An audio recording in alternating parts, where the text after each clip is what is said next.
nosso santo café de toda sexta, Café com Exame, onde nós vamos abordar hoje um tema que quanto mais você estuda, mais dúvidas surgem, né? Eu não sei se essa é a impressão que vocês também têm, que é o tema da relação proteína-creatinina urinária. Será que eu sei interpretar corretamente o resultado desse exame quando chega para mim na clínica? Né? Será que só solicitar a UPC, a gente vai chamar muito de UPC, relação proteína-creatinina urinária, porque é a sigla em inglês e fica mais fácil do que a gente ficar repetindo isso o tempo todo. Então, UPC, relação proteína-creatinina urinária. Será que os resultados da UPC isolados nos dizem alguma coisa? Será que mensurar apenas uma vez a UPC já pode nos sugerir algum processo? Então a gente vai comentar algumas coisas importantes aqui, né?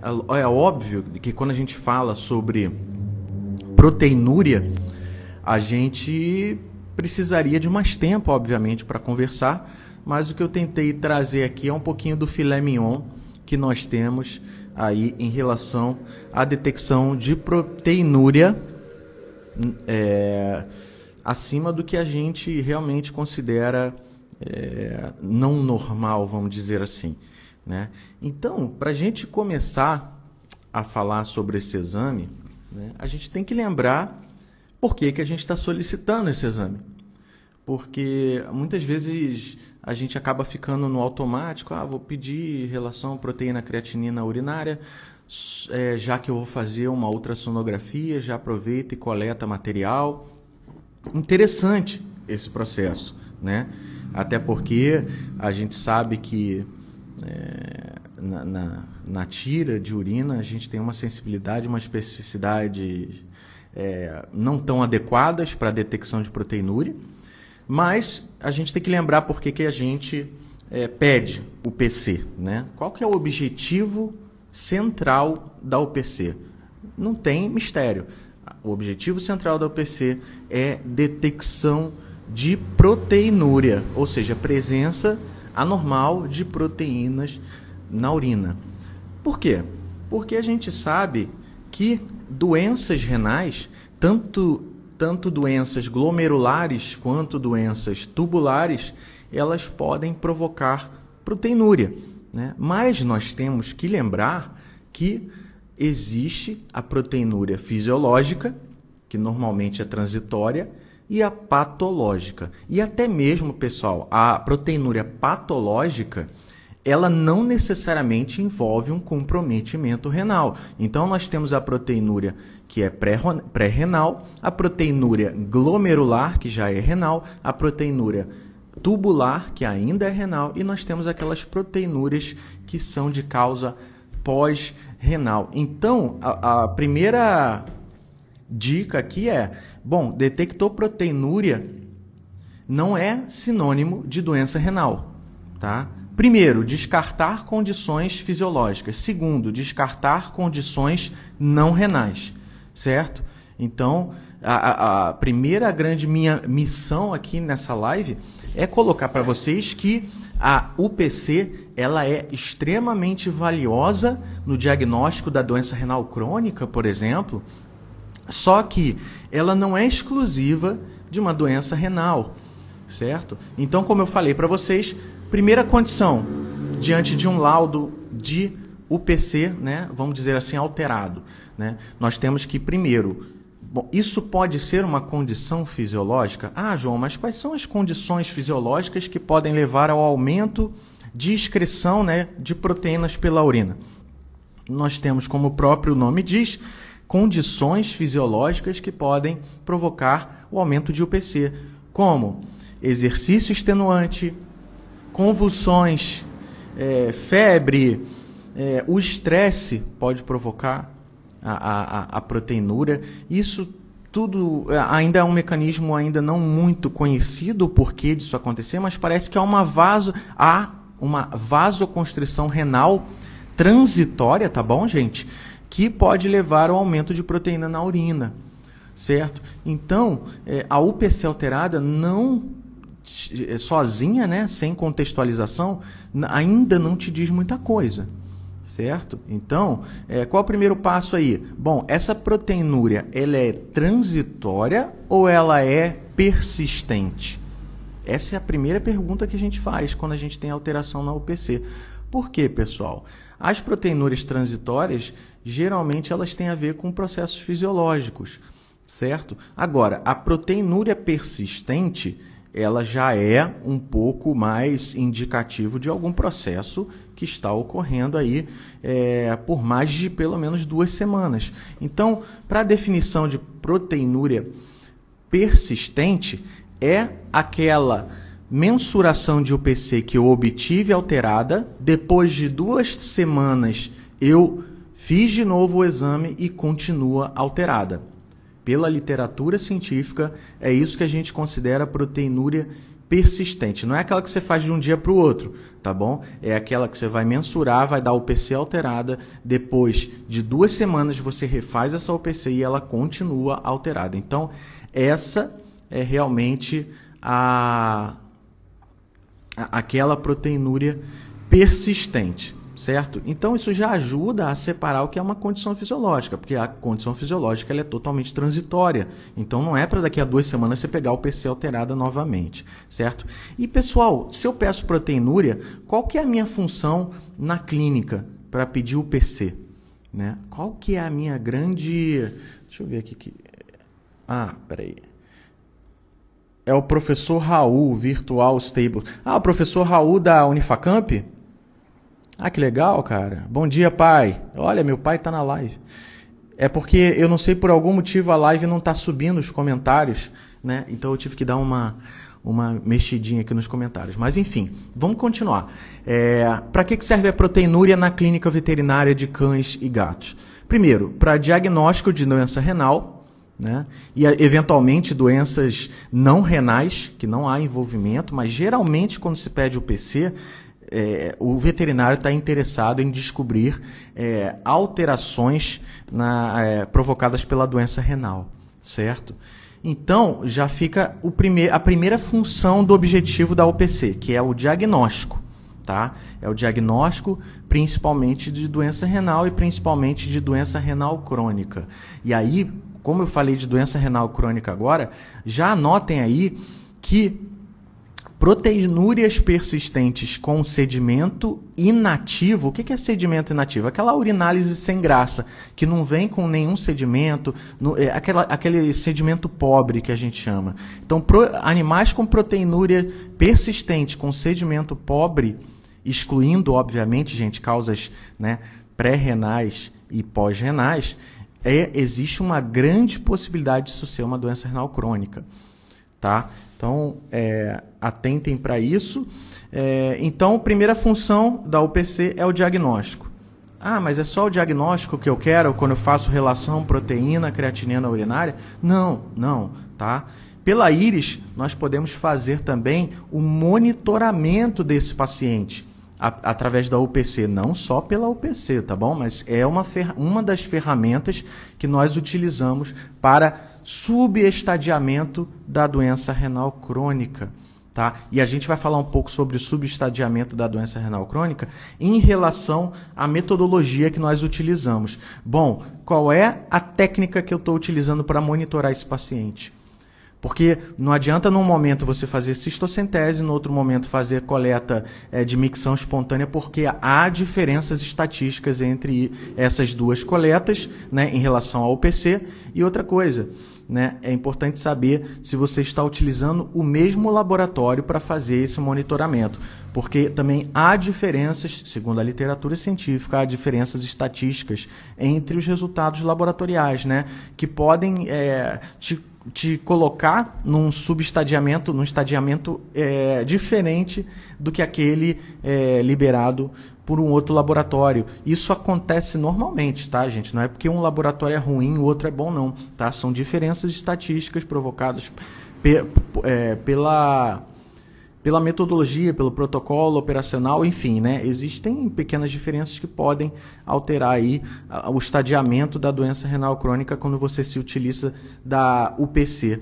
Então, duas funções já temos aqui, diagnóstico e monitoramento do paciente com doença renal crônica, tá? Mas é só isso que a UPC serve? É só para isso?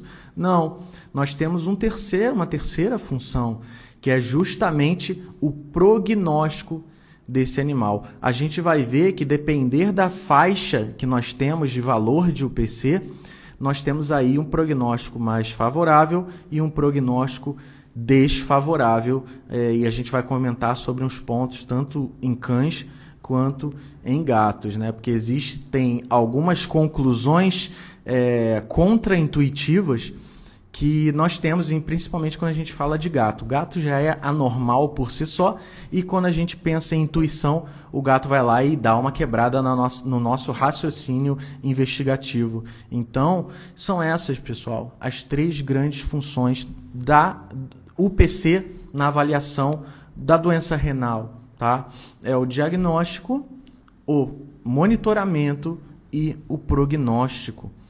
Tá? Então, a gente vai comentar um pouquinho sobre cada um, vai falar também, João, como é que eu preciso conservar esse material e até quanto tempo eu posso realizar eu posso mandar para o laboratório essa amostra. A gente vai conversar também, já que a gente está aqui, né, tomando café na sexta-feira, a gente aproveita também para falar como cuidar desse material para a gente ter um valor diagnóstico dessa amostra, certo? Então, pessoal, a primeira coisa que a gente tem que lembrar, eu sempre falo quando eu vou falar da avaliação da doença renal, é lembrar lá da unidade funcional do rim, que é o néfron, certo? Então é importante vocês lembrarem como é que é a carinha de um néfron, qual é a anatomia do néfron, para a gente entender aqui. Eu até trouxe um esqueminha, só que está aqui em cima, eu vou colocar para vocês lembrarem. Agora vocês não estão me vendo, mas eu prefiro que vocês olhem aqui o néfron rapidamente, tá? Vocês vão ver que chega uma arteríola aferente que forma um enovelamento dentro da cápsula de Bowman, onde você tem aí a formação do glomérulo renal, que é responsável pela filtração do sangue, né? E depois, após a formação do ultrafiltrado, nós temos aí o túbulo contorcido proximal, que é responsável, gente, por 99% das reabsorções. Porque lembrem que após a formação da filtração, do ultrafiltrado, nós temos também um processo de reabsorção de diversas moléculas, né? Glicose, ureia, aminoácidos, albumina, tá? Existe uma pequena quantidade de albumina que passa pelos glomérulos e grande parte é reabsorvida. Então não esqueçam da carinha do néfron, porque quando a gente for falar sobre doenças glomerulares, tubulares, fica mais fácil de vocês entenderem o processo. Então, qual é a função primeiro do glomérulo renal? O glomérulo renal, ele tende a filtrar partículas, né? Tanto por peso, tamanho, né? Aí a gente tem mais ou menos em torno de um limite de 65, 60 mil Daltons, né? Que é praticamente o tamanho da albumina. E por que algumas albuminas ainda passam? Porque a repulsão ali também é feita pela carga iônica, né?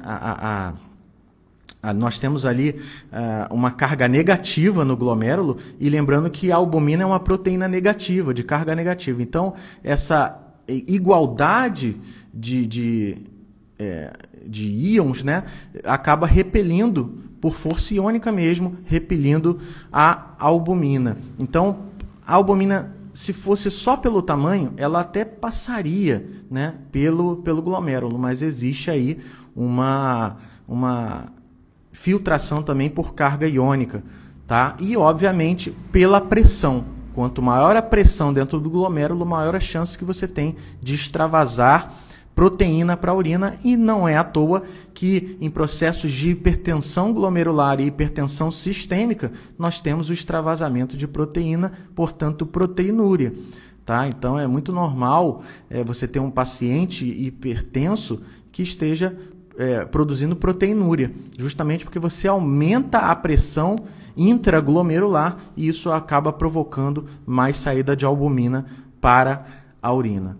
Beleza? Então a função do glomérulo renal é essa, a função tubular. Qual é a função tubular ali nesse caso? É a reabsorção. Tá? A gente tem aí mais ou menos de 2 a 3 miligramas por decilitro de albumina passando ali pelo glomérulo renal, certo? Só que grande parte dessa albumina que passa é reabsorvida pelas células tubulares, que podem utilizar a albumina ou podem, né, reabsorver e liberar aí os aminoácidos resultantes da albumina. Então, percebam que existe uma função glomerular para retenção de proteína e existe uma função tubular para evitar que o que passou pelo glomérulo seja eliminado pela urina. Pelo contrário, existe um processo ativo de reabsorção que é importante também para evitar a proteinúria, certo? Então, falei do glomérulo e falei do túbulo renal. Então, percebam que em doenças glomerulares e doenças tubulares nós podemos ter proteinúria. E é isso que a gente fica tentando identificar no paciente, certo? E por que relação proteína-creatinina urinária? Vocês já devem ter feito essa pergunta, né? E aí eu te respondo. É porque exatamente a creatinina tem uma depuração sanguínea, né, sérica, plasmática, constante. E o que isso significa? Significa que a depuração de creatinina, ela é constante e varia segundo a taxa de filtração glomerular. Então, portanto, se eu tenho maior taxa de filtração glomerular, maior a depuração de creatinina para a urina.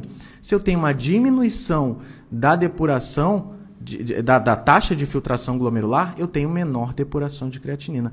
Então, é meio que um marcador de taxa de filtração glomerular constante. E outra, né, a gente tem aí uma característica da creatinina que ela não é, ela passa, né, pelos glomérulos, porque ela é pequena, ela passa pelos glomérulos e ela não é reabsorvida. Tá? Então, a partir do momento que ela é filtrada, ela é 100% eliminada. Então, isso já nos dá um melhor marcador também urinário, já que a creatinina que é depurada, nada dela é reabsorvida. Então, é uma molécula perfeita para a gente comparar com a excreção de proteinúria, com a excreção de proteína, né?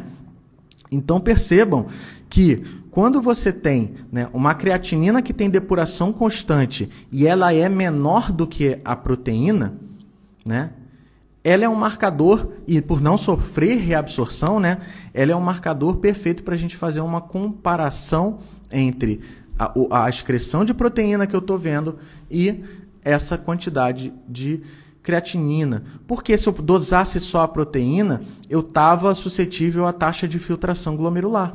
Se eu tivesse menor taxa de filtração glomerular, eu ia ter uma proteína. Se eu tiver uma quantidade de proteína. Se eu dosasse só, se eu tivesse um aumento da taxa de filtração glomerular, eu teria outro valor de proteína. Então, como tornar um valor padrão constante? Eu vou utilizar a creatinina, porque a creatinina ela exclui essa possibilidade da alteração de taxa de filtração glomerular e etc. Tá bom, gente? Então, é um marcador legal para você utilizar na rotina. Tem muito mais sensibilidade do que a proteína na urina, na tira reagente.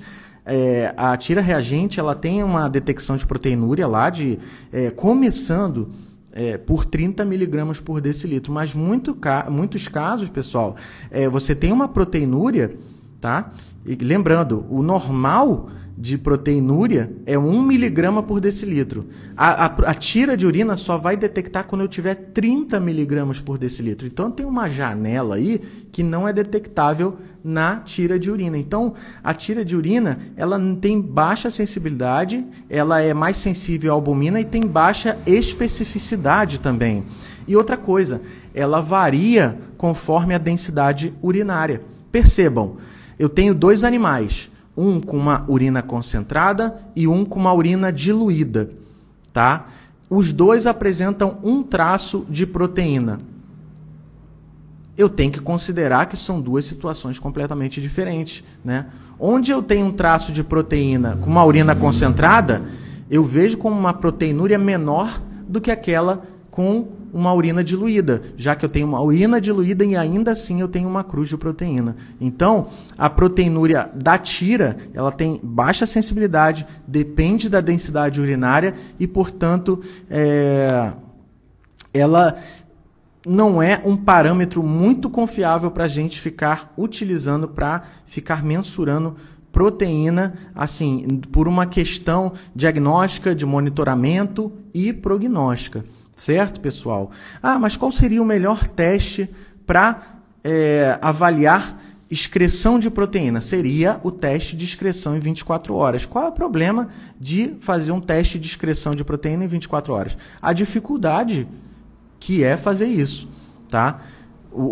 E assim, tanto a relação proteína-creatinina urinária quanto albumina-creatinina urinária, eles têm valor diagnóstico semelhante com o teste de excreção de 24 horas. Só que como o teste de excreção de 24 horas exige uma dificuldade, né, uma complexidade maior, a gente acaba utilizando um parâmetro, uma vez, utilizando uma urina para detectar aí uma média da excreção de proteína. Então, a UPC, sem dúvida nenhuma, é um teste muito bom para a detecção de proteína na urina. É o único? Não, mas a gente hoje está falando dela porque ela é a mais solicitada aí na rotina. Beleza?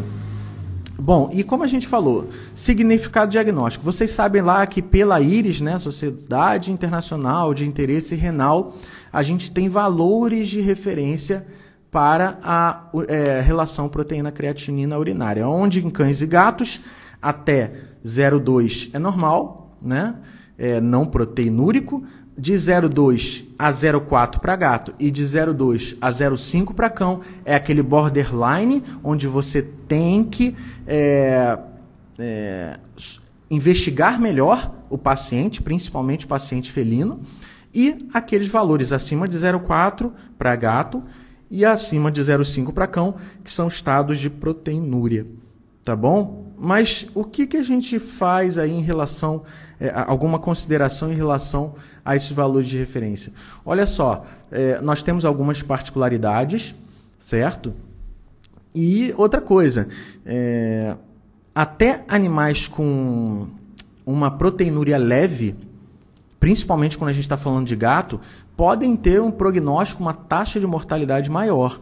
Certo? Então, esse era o momento contraintuitivo que eu estava falando sobre o gato, é que tem uma pesquisa, um trabalho científico que diz que, né, proteinúrias mais leves, né, com UPCs, com resultados mais leves, eles tenderam, né, a terem uma taxa, esses animais tenderam a ter uma taxa de mortalidade maior, tá?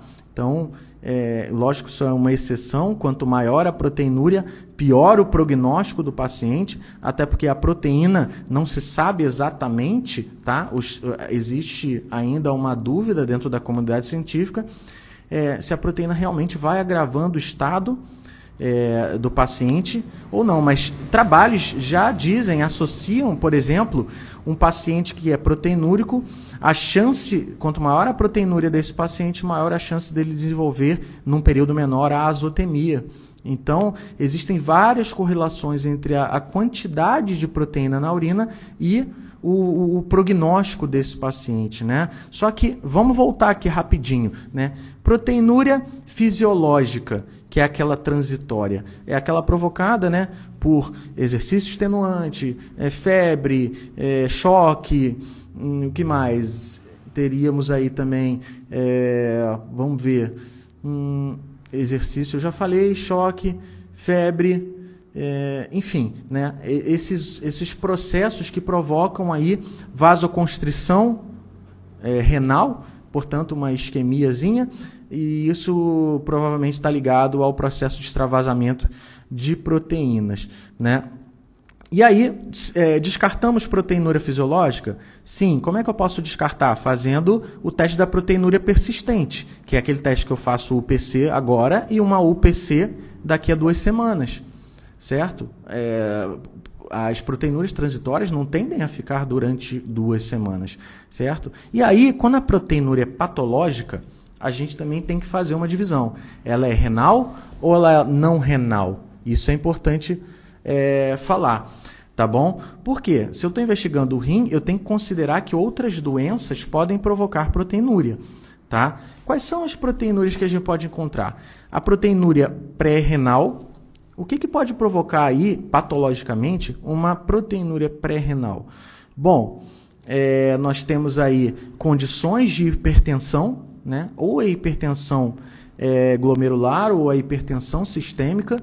E o problema é que a doença renal e a hipertensão costumam estar de mãos dadas, né? Mas existem casos em que a própria hipertensão pode levar, né, a um processo de doença renal, tá? Mas a hipertensão isolada, ela é uma condição pré-renal que pode provocar proteinúria num primeiro momento, tá? Qual é o outro caso pré-renal? A proteinúria de Benz-Jones. Eu não sei se vocês já ouviram falar, que é a proteinúria de Benz-Jones, que nada mais é do que proteínas anômalas, né, imunoglobulinas anômalas formadas por cadeia leve, e por serem pequenas, elas passam pelo glomérulo renal e acabam provocando uma proteinúria, tá bom?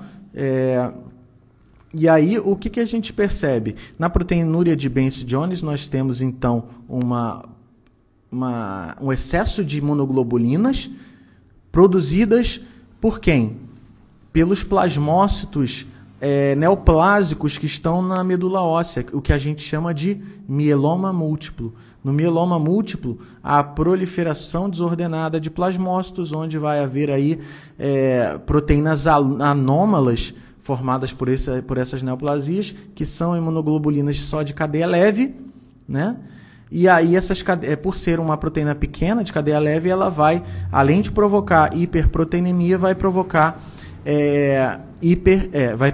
proteinúria, tá? E quais são as proteinúrias patológicas pós-renais? Aí a gente pode ter aí a hematúria, tá? Que pode ser idiopática, óbvio, mas a hematúria, ela vai provocar o aumento da UPC, tá certo?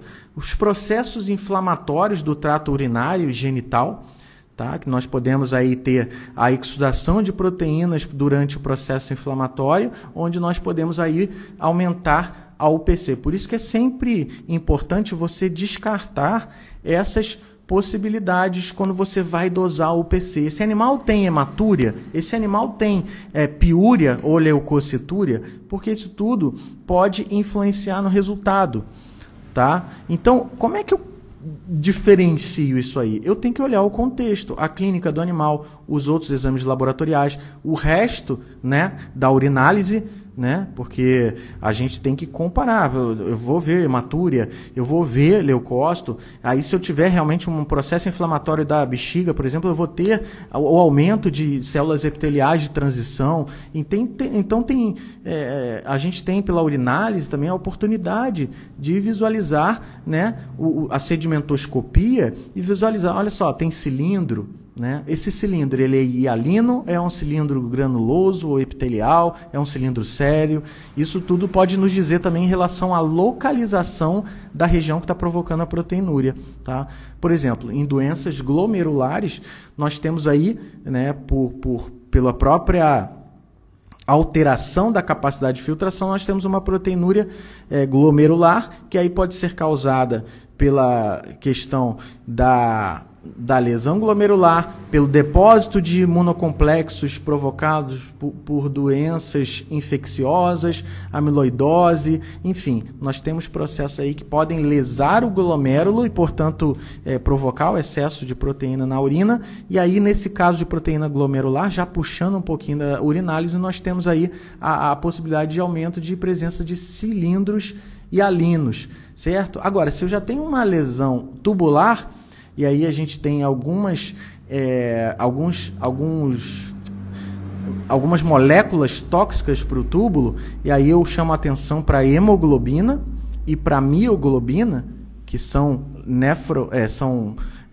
provocam lesão tubular. Aí nós temos também a exudação de proteínas de Tan-Rosfal, né, E aí a gente tem a produção de cilindros epiteliais, nós temos aí cilindros granulosos e dependendo, né, se a gente tem uma degeneração tubular permanente ativa, a gente tem aí um cilindro sério.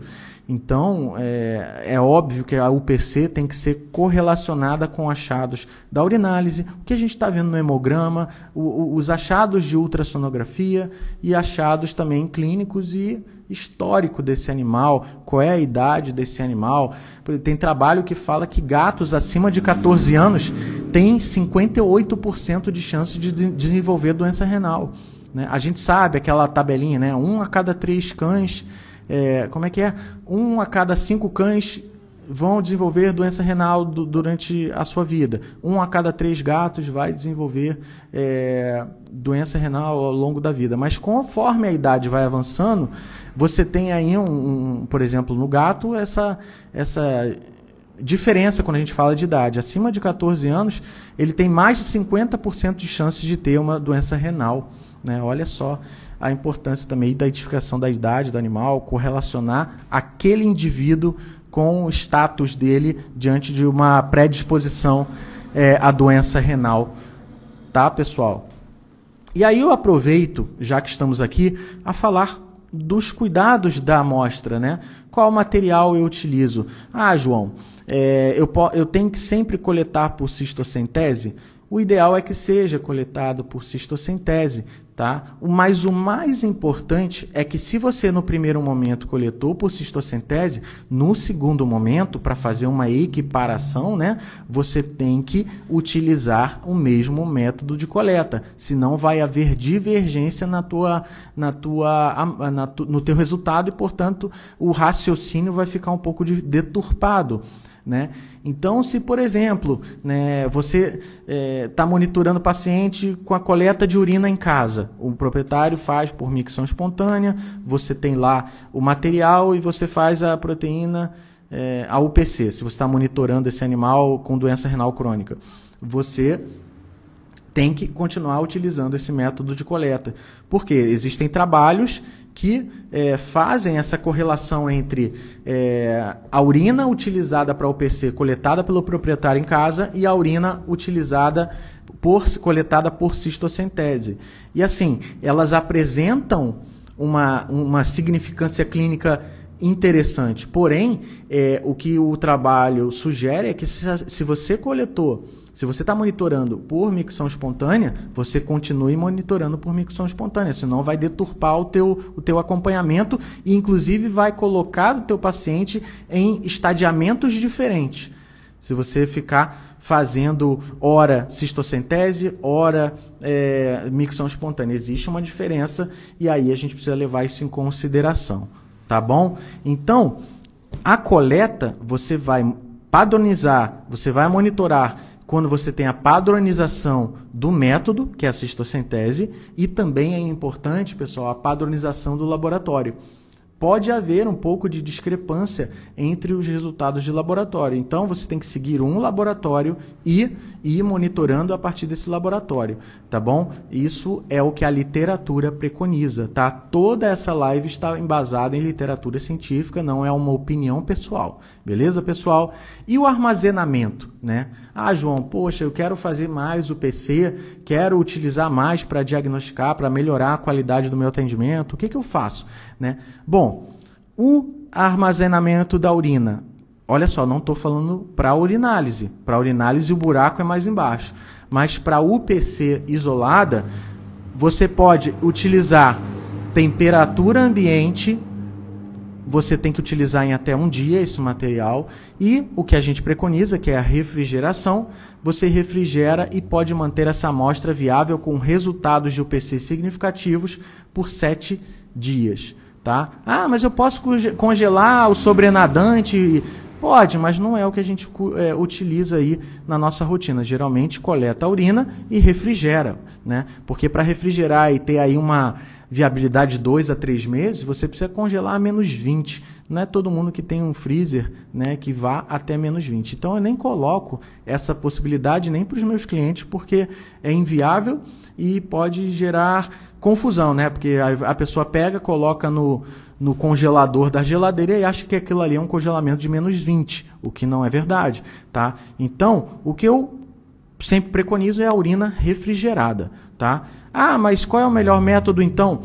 O melhor método, sem dúvida, para cistocentese é a cistocentese, porque evita aí, né, as proteinúrias do trato urinário inferior, né? Mas, porém, contudo, nós temos que atentar para aquela condição de microhematúria que nós temos por conta da coleta de cistocentese, tá? Talvez esse seja a questão chave para ter divergência da micção espontânea de um paciente monitorado com DRC para aqueles que têm a UPC maior nos casos de cistocentese. Tá? Talvez seja essa microhematúria provocada pela própria coleta, porque você vai inserir uma agulha, vai provocar lesão de microvaso e eventualmente aí vai ter uma hematúria. Às vezes você não vai identificar na cor, tá bom? Existe também um trabalho que fala qual é a intensidade de hematúria que pode afetar o meu resultado. Bom, esse trabalho ele já fala um pouquinho diferente. Ele fala que, olha só, enquanto você não está vendo a alteração de cor da urina, essa microhematúria não vai afetar significativamente o teu resultado. Ou seja, a qualidade diagnóstica, a sensibilidade diagnóstica desse teste não vai ser alterada estatisticamente falando. Então, enquanto você não está vendo uma hematúria com alteração de cor, legal, dá para confiar nessa UPC. Por mais que você tenha até 5 hemácias por campo lá, quando você pega o laudo e olha lá na contagem de eritrócito.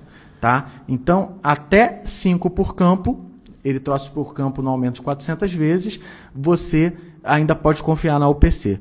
Quando você tem acima de 5 hemácias por campo ou uma alteração na coloração da urina por conta da hematúria, você já tem que suspeitar de UPC aumentada sendo influenciada pela hematúria, certo? Então, falar um pouquinho da amostra é importante, porque às vezes a gente lembra do laudo e esquece exatamente como é que essa urina foi coletada e o que tinha nessa urinálise. Eu sempre falo para fazer urinálise junto com a UPC, justamente porque a UPC, a interpretação da UPC vai depender diretamente do que eu estou vendo na urinálise. Certo, pessoal? Então não esqueçam disso. Não, avaliar a UPC isolada é um pouco problemático isso, porque quando a gente vai tentar excluir possibilidades, a gente não consegue porque falta informação, certo? Então, a questão da armazenamento e acondicionamento é isso aí. Então, resumão de acondicionamento, né?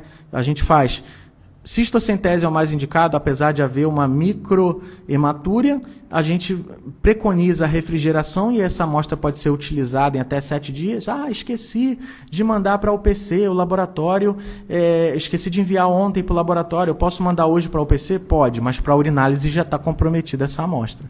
Tá bom? Há literaturas que falam que a urinálise pode ser realizada em até 24 horas, mas aí já há predisposição pela refrigeração de presença ou ausência de cristais que não estavam naquele animal naquele momento, né? Então, é importante pensar também nas condições de coleta e armazenamento dessa amostra.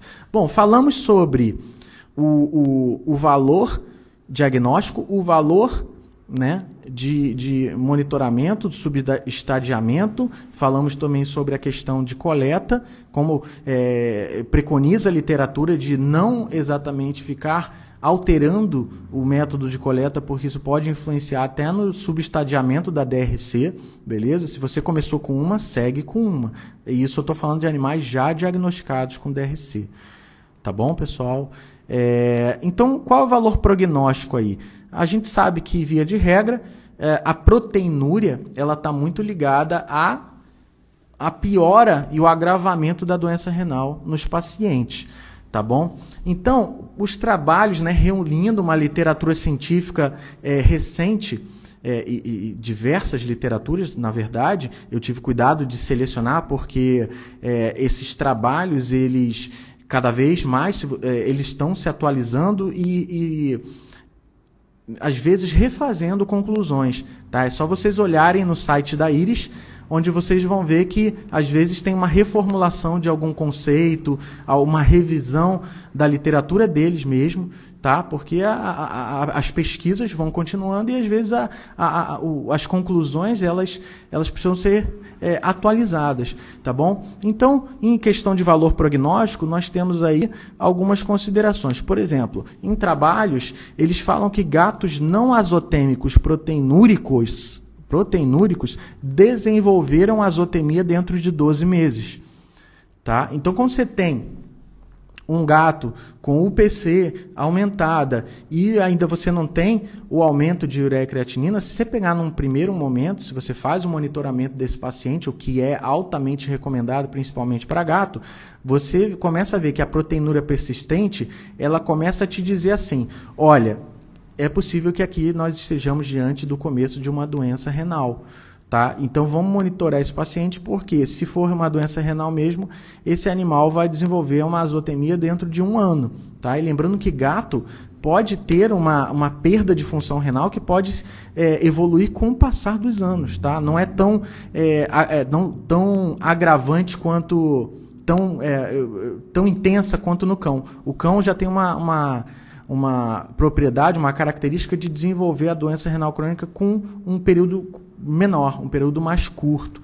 Tá? Então, a primeira informação é que gatos não azotêmicos começam a desenvolver a azotemia, quando tem proteinúria, né, nesse primeiro exame, dentro de 12 meses. Bom, gatos proteinúricos com DRC. Qual é a informação que nós temos dentro de literatura científica? É que esses gatos proteinúricos com DRC tem 4 vezes maior probabilidade de morrer entre 6 e 12 meses. Tá? Então, não se sabe se a proteinúria ela é uma consequência ou se ela é a causa desse agravamento.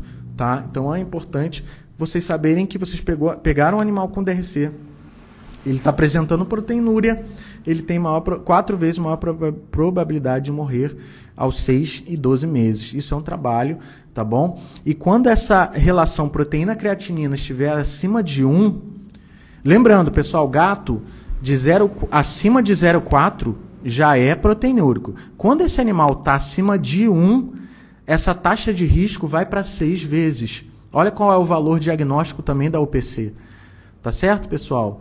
E aí vem aquele raciocínio contraintuitivo. Tem um trabalho que identificou que a proteinúria leve nesses gatos que foram utilizados levaram pacientes 3 vezes mais a taxa de mortalidade e eutanásia. Né? Então, é uma coisa que ainda precisa ser estudada mais a fundo, mas às vezes a proteinúria leve também pode ser significativa no gato. Tá? Então, quando o cão, lembrando o cão, o PC acima de 0,5, ele é classificado como proteinúrico segundo a IRIS. Mas quando ele está com uma UPC maior do que 1, há uma chance 3 vezes maior dele desenvolver crises urêmicas e a sua mortalidade aumenta também em 3 vezes. Então, você pegar uma proteinúria na UPC é importante, mas você também tem que saber que a quantificação dela também tem um valor prognóstico importante. Tá? Lógico que no monitoramento você faz todos os esforços para diminuir a proteinúria desse animal, porque a proteinúria está ligada diretamente à taxa de piora desse animal, o prognóstico mais desfavorável. Mas, de qualquer forma, no prognóstico, a questão prognóstica também é super importante para falar de UPC aí. E as particularidades, né? Você pega alguns trabalhos de gato, vocês veem que num trabalho houve diferença entre gatos machos castrados, né, valor de referência de UPC, e gatos machos não castrados, tá? Os gatos inteiros. Né? Então, em outro trabalho, essa teoria foi meio que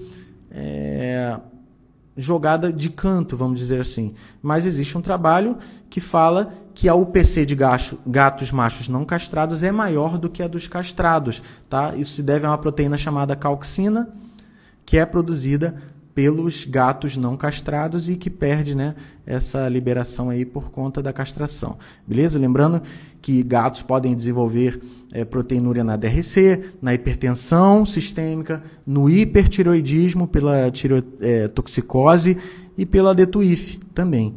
Tá bom? Vamos ver as particularidades de cão. Nós temos aqui, principalmente falando no galgo, que já tem uma quantidade de creatinina maior, sérica, né?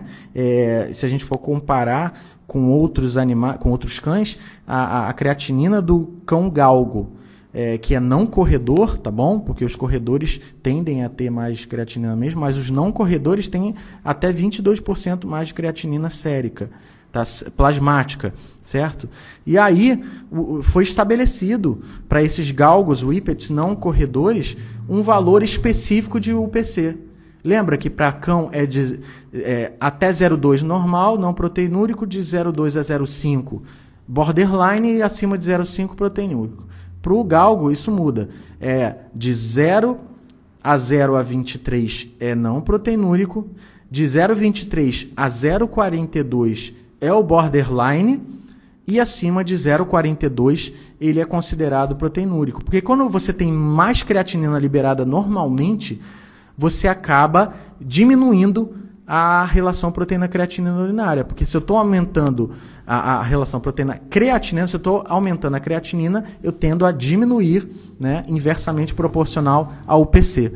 Tá? Então, como ele libera mais creatinina na urina, eu tenho que fazer a correção dessa UPC. Tá? Mas alguns trabalhos falam que essa diferença pode não ser tão significativa.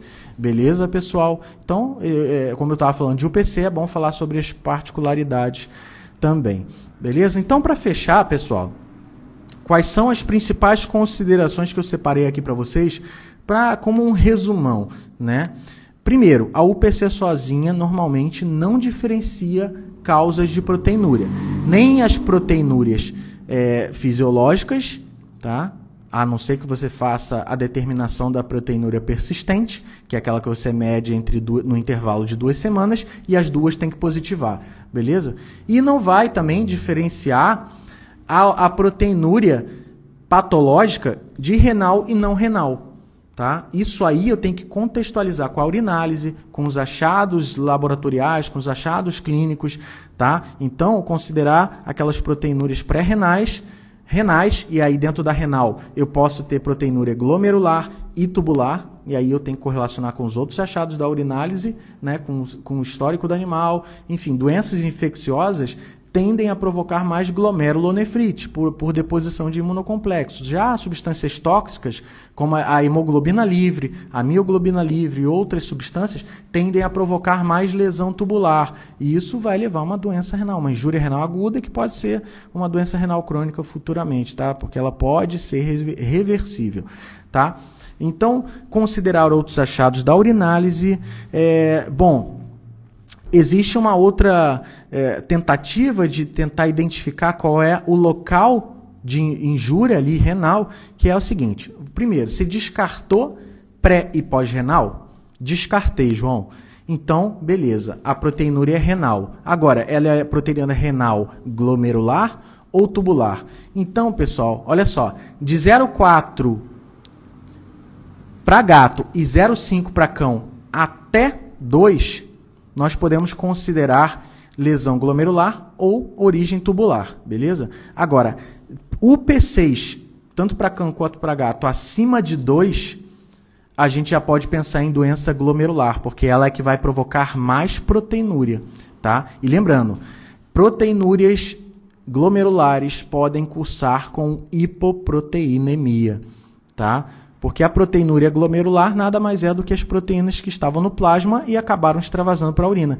E as doenças glomerulares, elas podem cursar com hipoproteinemia. É um outro achado que a gente pode correlacionar para tentar identificar o local da lesão ali no néfron. Beleza, pessoal?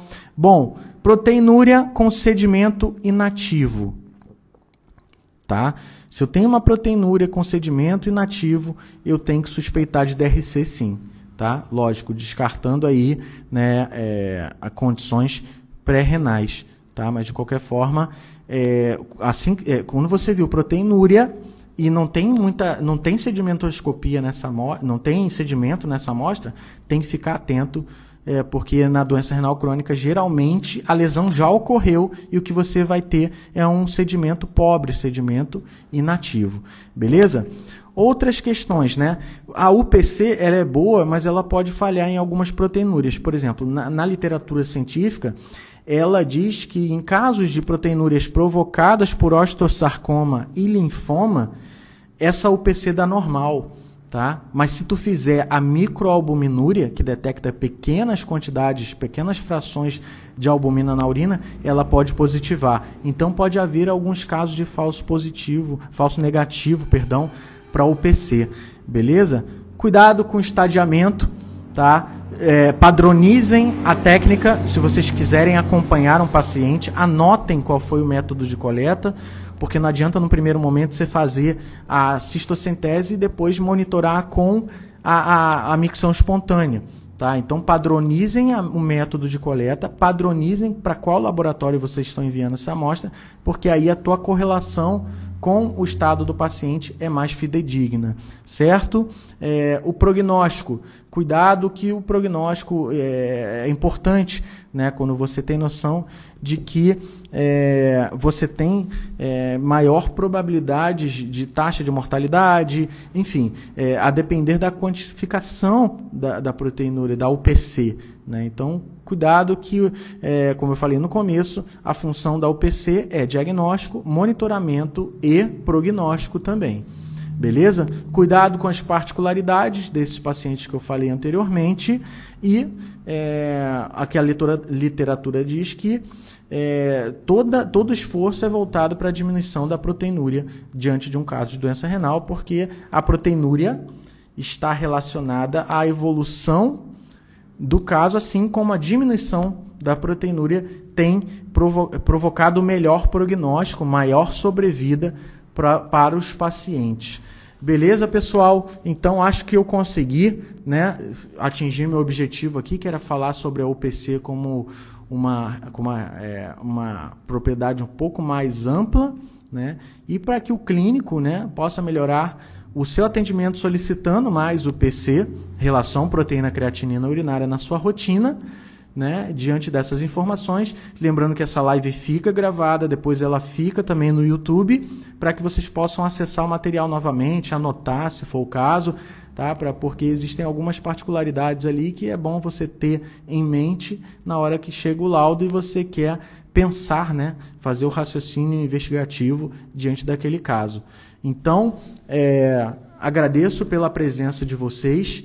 Espero que tenha sido claro, porque muita gente ainda tem muita dificuldade em relação a essa mensuração de proteína creatinina urinária, né?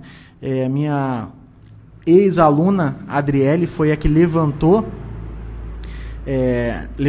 essa bola para eu cortar nessa live, porque no início dessa semana ela discutiu um caso clínico comigo em relação a um resultado de UPC, e aí eu falei, quer saber? Eu acho que isso pode ser a dúvida de mais clínicos, então vamos tentar elucidar, não só de clínico geral, mas também os especialistas. Tem uma nefrologista agradecendo. Qual que é o seu nome? O Instagram é nefrologista de bicho. Ela comentou aqui, obrigada pela aula, e achei interessante de ter um nefrologista aqui na nossa live, justamente porque é o que vai lidar mais, né, teoricamente, com resultados de UPC, monitoramento, subestadiamento de DRC e prognóstico, né? Porque quando é detectada a DRC, geralmente é o nefrologista que tende a acompanhar esse paciente para frente, né? Então, agradeço. Eu não sei porque a minha live, os comentários não estão subindo, tá? Aí eu estou fazendo isso manualmente, mas de qualquer forma, agradeço até a audiência que também é leiga, é dona de animais, né? Que está aqui prestando atenção, né? Então, para quem é tutor e está aqui na live, o que fica para vocês é o seguinte, né? Se vocês vão fazer essa coleta de urina, né, tenham cuidado para evitar contaminantes, tá? Para evitar aí alterações. Tá? Então, se tem insegurança na hora de coletar, é melhor fazer o procedimento na clínica veterinária e que saia através do método de cistocentese. Para quem não sabe, cistocentese é a coleta de urina através da inserção de uma agulha com seringa e coletando o material da urina diretamente da bexiga. Tá bem? Então, a nefrologista diz que é um grande desafio mesmo e eu começo a realmente concordar com ela, porque quanto mais a gente estuda o PC, nós temos duas conclusões. Mais a gente precisa estudar e mais estudos precisam ser realizados. Tanto que se vocês olharem lá na IRIS, no site da IRIS, está cheio de tópicos que estão sendo revisados para trazer um conteúdo mais fidedigno que é para a realidade do clínico. Tá bom, pessoal? Então, boa sexta-feira para vocês. Obrigado aí por terem tomado café comigo e até a próxima live.